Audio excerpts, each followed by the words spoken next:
नमस्कार दोस्तों, मैं हूं ऋषिकेश। द डेलाइट न्यूज़ के पहले पैनल डिस्कशन में आप सभी का स्वागत है। आज हम चर्चा करेंगे रूस यूक्रेन युद्ध के वैश्विक प्रभावों के ऊपर।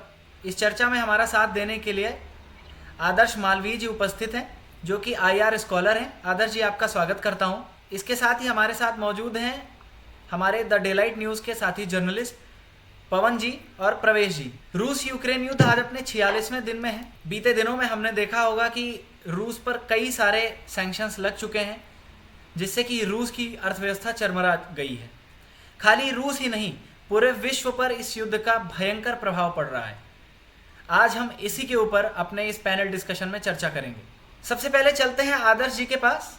आदर्श जी, हमारे दर्शकों को ये बताइए कि रूस यूक्रेन युद्ध का जो कारण है, रूस यूक्रेन युद्ध या रूस यूक्रेन जो विवाद रहा है, उसके पीछे का क्या इतिहास रहा है?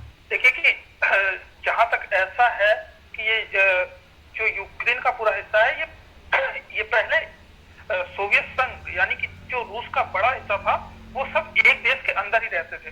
तो ऐसा होता है कि जो देश कभी एक साथ रहे हो तो उनकी एक लेगेसी होती है विवादों की।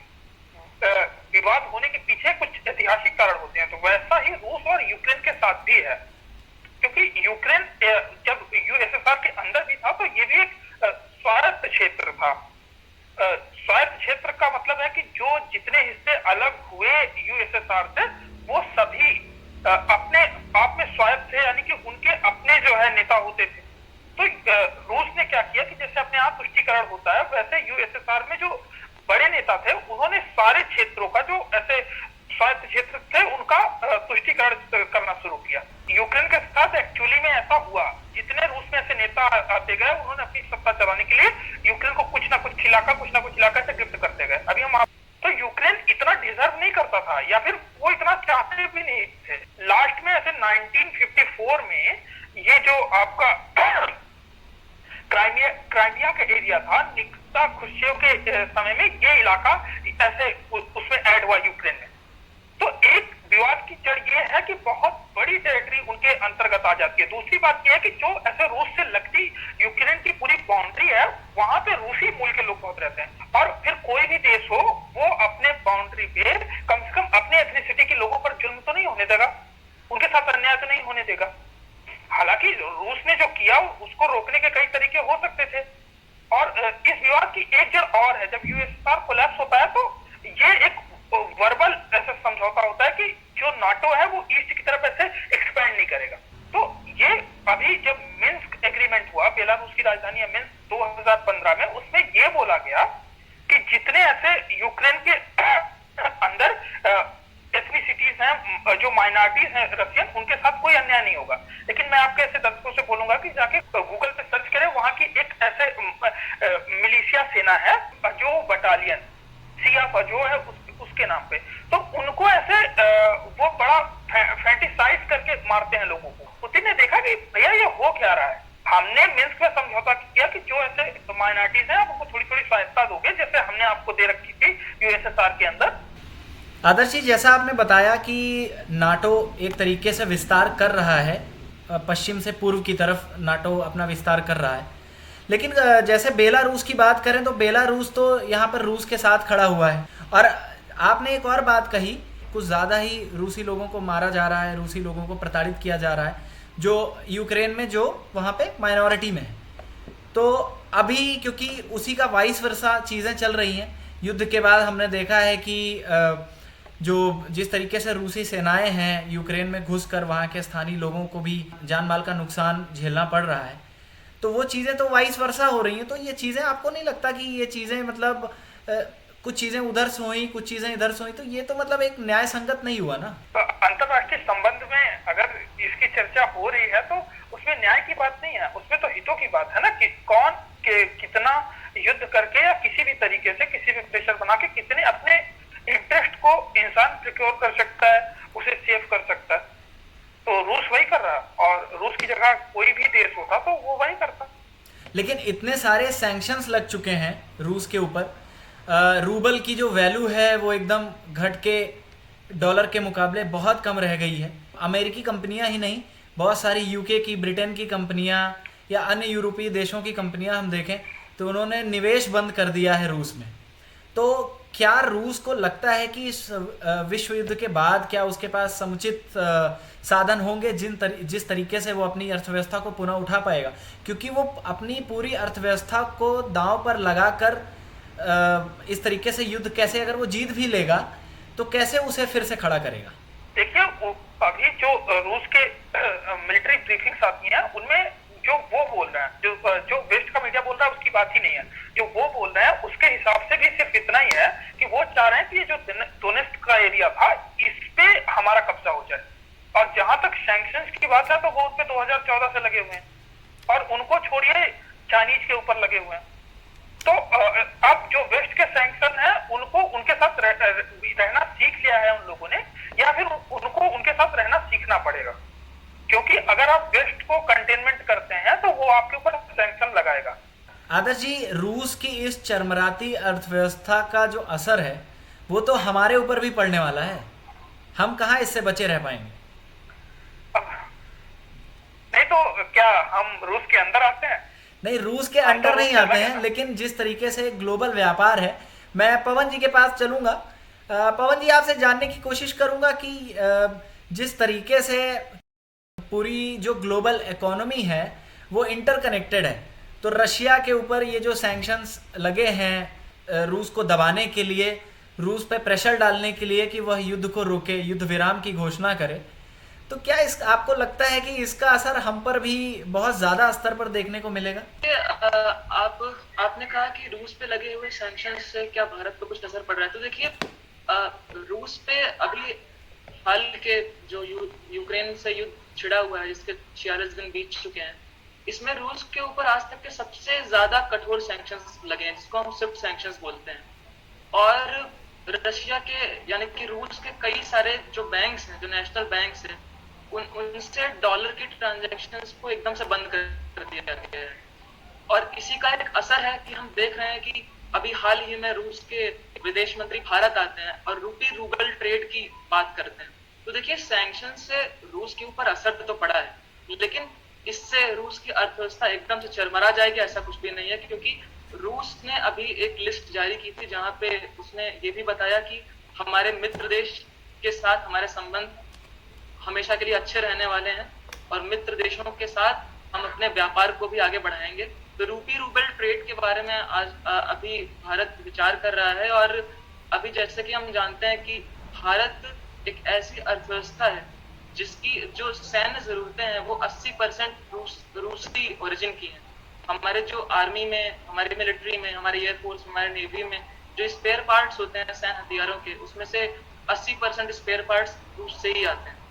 और हमें जानना चाहिए कि रूस विश्व का दूसरा सबसे बड़ा ऑयल प्रोड्यूसर कंट्री है और वहीं भारत अपनी 85% क्रूड ऑयल की जरूरतों को आयात करता है। तो देखिए, रूस और भारत के संबंध काफी पुराने रहे हैं और हमें ये देखने को भी मिला है अभी हाल ही के यूनाइटेड नेशन जनरल असेंबली के 2 वोट्स में, जहां पे इंडिया ने साफ तौर से अब्सटेन कर दिया रूस के खिलाफ वोटिंग करने के लिए। अभी हाल ही में ह्यूमन राइट्स काउंसिल से, ह्यूमन राइट्स कमीशन से रशिया को सस्पेंड करने के लिए वोटिंग हुई थी, जहां पे इंडिया ने फिर से अब्सटेन कर दिया।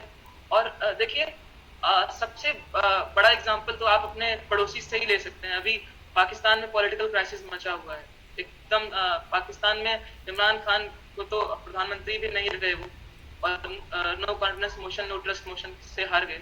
तो कल ही उनका ये बयान था कि हमें अपने पड़ोसी मुल्क हिंदुस्तान से ये सबक लेना चाहिए कि विदेश नीति कैसी होनी चाहिए। उन्होंने ये भी कहा कि कोई भी ऐसी सुपर पावर नहीं है विश्व की जो भारत को ये सिखाए या बताए कि तुम ऐसा करो या वैसा करो। हमारी एक बहुत इंडिपेंडेंट फॉरेन पॉलिसी है। तो रूस भारत के संबंध अच्छे हैं। फिलहाल इस युद्ध के कारण भारत के ऊपर खासा असर देखने को मिला है। एक चीज का और जिक्र करना चाहूंगा, जो कि है सनफ्लावर ऑयल। यूक्रेन से हम अपने ज्यादातर हिस्से का सनफ्लावर ऑयल इंपोर्ट करते हैं, लेकिन इस युद्ध के कारण लगभग 3 लाख मीट्रिक टन हमारा ऑयल यूक्रेन शिप पोर्ट्स पे फंसा हुआ है, जिसकी वजह से भारतीय कंपनियों ने रशिया से सनफ्लावर ऑयल की काफी मतलब इस बीच में कई व्यापार किए हैं, और वो भी महंगे दामों पर। और महंगाई का स्तर अंतरराष्ट्रीय क्रूड ऑयल की बढ़ती हुई कीमतों से आप भारत में देख ही रहे हैं, तो बेशक असर तो पड़ा। हमने देखा है कि इस युद्ध के वैश्विक प्रभावों में भारत में जिस तरीके से इन्फ्लेशन बढ़ रहा है, मतलब वो एक बड़ी चीज है हमारे लिए। और हमारे एक साथी जर्नलिस्ट प्रवेश जी से हम जानने की कोशिश करेंगे कि जो भारतीय हैं उनकी जेबों पर इसका किस तरीके से प्रभाव देखने को मिल रहा है। सबसे पहले ऋषिकेश जी देखिए, महंगाई का जो बेसिक कारण होता है वो होता है क्रूड ऑयल। मींस तेल अगर तेल की कीमत बढ़ जाती है तो कई सारी चीजों की कीमत बढ़ जाती है। पिछले 1.5 महीने से भारत में तेल और पेट्रोल की कीमतें बढ़ी हैं। मतलब लगभग अभी देखा जाए तो 10 से 12 रुपए की, 6 से 10 रुपए की कीमत बढ़ चुकी है भारत में। एक अनुमान के मुताबिक कच्चे तेल की कीमत में अगर $1 की बढ़ोतरी होती है तो भारतीय अर्थव्यवस्था पे उसका 8,000 से 10,000 करोड़ का बोझ पड़ जाता है। और अगर तेल की कीमत बढ़ती है तो सारी चीजें जो भी उससे चीजें रिलेटेड हैं तो उसकी भी कीमत बढ़ जाती है। जैसे कच्चे तेल से हमारे ट्रांसपोर्टेशन का सिस्टम भी बढ़ जाएगा तो उनसे चीजें जो एक जगह से दूसरी बढ़ जाती है तो उसकी कीमत बढ़ जाएगी।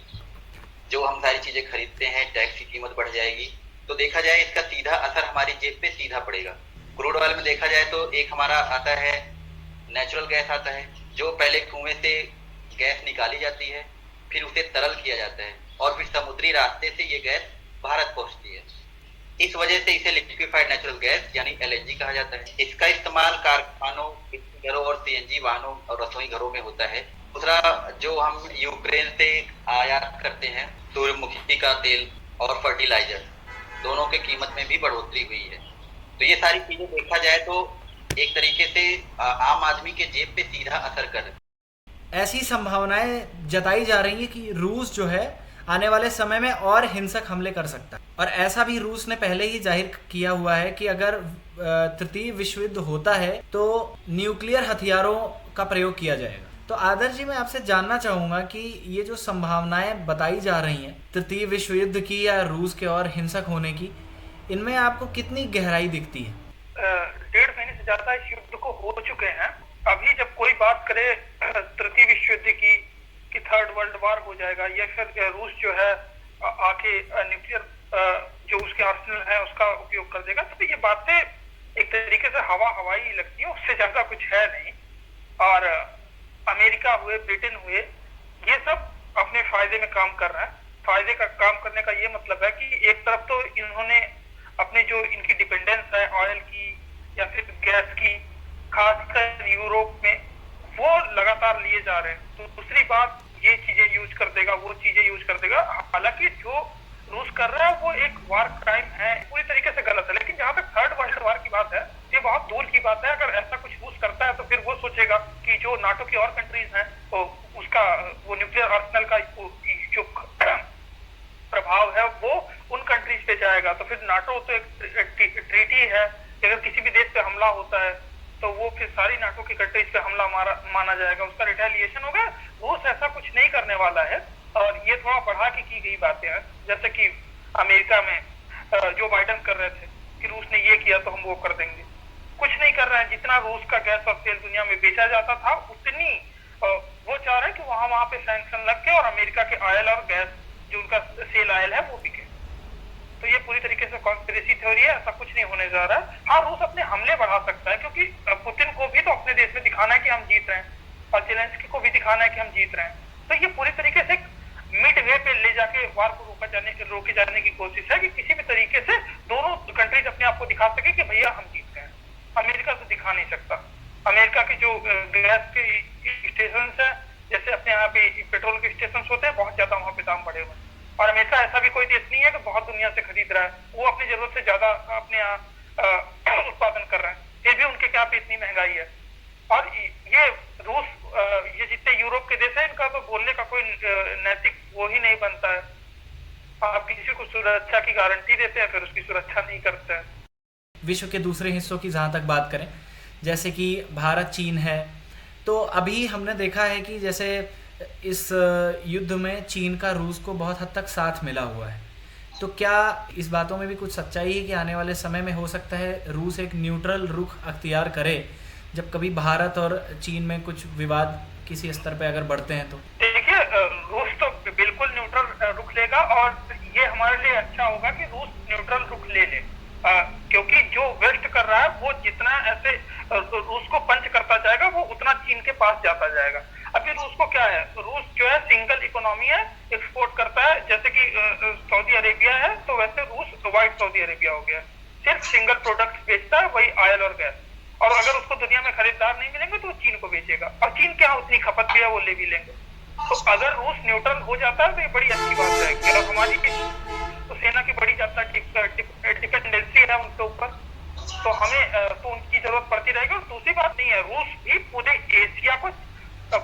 एशिया को चीन के भरोसे नहीं छोड़ देगा, तो किसी भी तरीके से नहीं चाहता कि पूरे एशिया में चीन का दबदबा रहे, क्योंकि रूस का बहुत ज्यादा हिस्सा एशिया में आता है, तो वो चाहेगा कि भारत एक बैलेंसिंग पावर का रोल निभाता रहे। तो रूस बिल्कुल एक न्यूट्रल कंट्री बना रहेगा भारत चीन के बीच अगर कोई विवाद होता है तो। आदर जी, वैसे भी अमेरिका के विदेश मंत्रालय की तरफ से एक बयान आया था कि अगर चीन से अगर कुछ होता है, भारत का युद्ध जैसी स्थिति या कुछ ऐसी चीज़ें, तो फिर रूस नहीं साथ देने वाला है। तो ये किस बात की तरफ इशारा करता है? देखिए, अब अमेरिका से जो उनके डिप्टी NSA आए थे, दिलीप सिंह या दलीप सिंह करके जो उनका नाम है, तो वो एक नट्स हैं।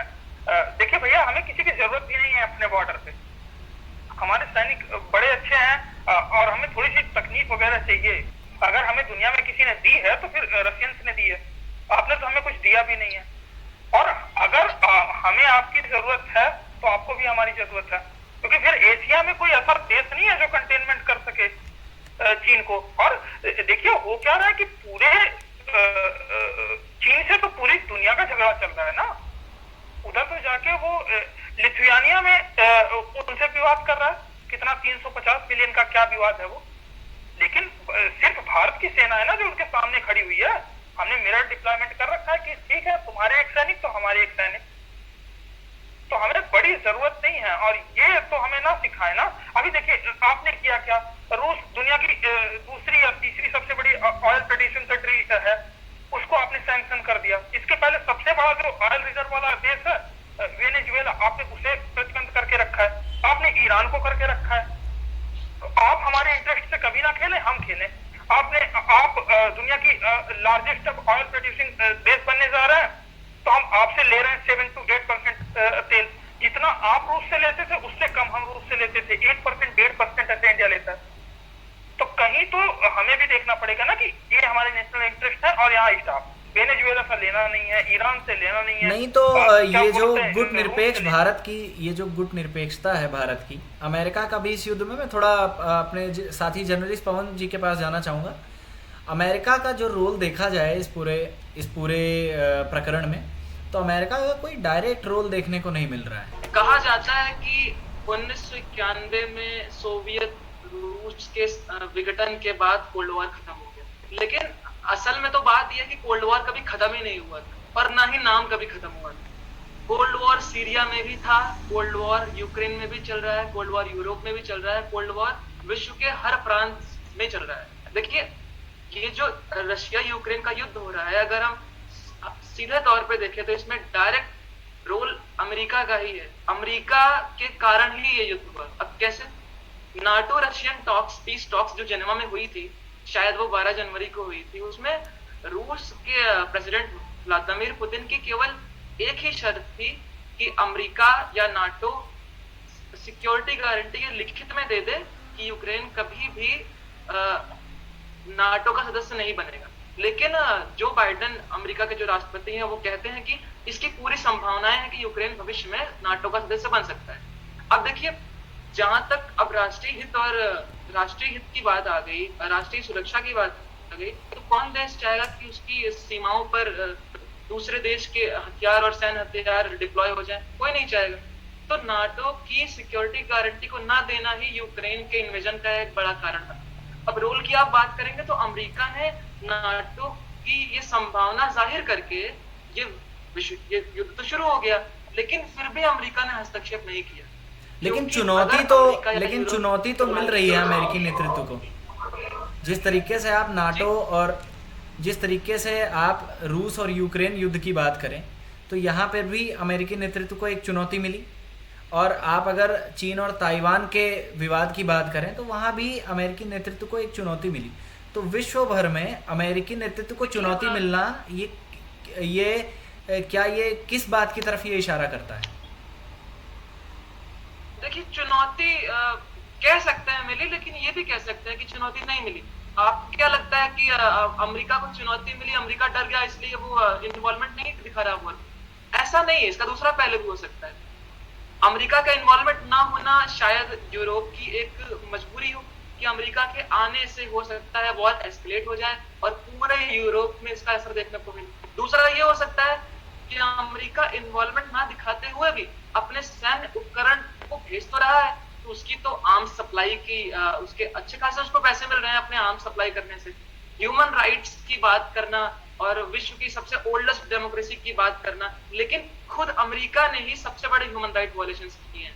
वियतनाम को ले लीजिए, इराक को ले लीजिए, कई सारे एग्जांपल्स हैं हमारे पास। तो चुनौती अमेरिका ने इसमें डायरेक्ट इन्वॉल्वमेंट नहीं किया है, केवल इसी डर से कि ये युद्ध पूरे यूरोप में ना फैल जाए। बाकी आपने ताइवान का जिक्र किया तो चाइना काफी एग्रेसिव है, जस्ट एकदम रूस की तरह कि वो अपने मतलब ताइवान अपना अंग मानता है और उसके ऊपर अभी चाइना ने कुछ अपने फाइटर जेट्स की उड़ान भी ताइवान टेरिटरी को वायलेट करके भर दी थी। तो अभी क्वाड भी इसी बीच आ चुका है जहां पे ताइवान को लेके अमेरिका काफी सेंसिटिव है। तो देखिए वैश्विक पटल पर कई सारे बदलाव हो रहे हैं और चुनौतियां देखने को मिल रही हैं, लेकिन हम उम्मीद करते हैं कि शांति व्यवस्था कायम रहे और इसी बीच भारत एक अच्छा मीडिएटर का रोल निभाए और अपनी स्वतंत्र विदेश नीति से दोनों देशों के बीच में एक अच्छा मीडिएटर का रोल निभा के शांति समझौते पे बातचीत की जाए तो ज्यादा बेहतर। जो हमारा पड़ोसी देश है उसका जो ये रोल है ये थोड़ा समझ नहीं आ रहा है। मतलब इस युद्ध के ठीक पहले पाकिस्तान के प्रधानमंत्री का रूस में जाना, एक गुपचुप तरीके से मुलाकात व्लादिमीर पुतिन से, और फिर कुछ अमेरिका की तरफ से बयान भी आए कि पाकिस्तान को भयंकर परिणाम भुगतने पड़ेंगे। चूँकि चीन और रूस का इसमें अलायंस है तो इस तरीके से पाकिस्तान का तो ये मतलब एक तरीके से कह सकते हैं उनका धर्म बनता है कि वो क्योंकि वो चीन के साथ हैं तो वो रूस के साथ अपना स्टैंड बनाएं।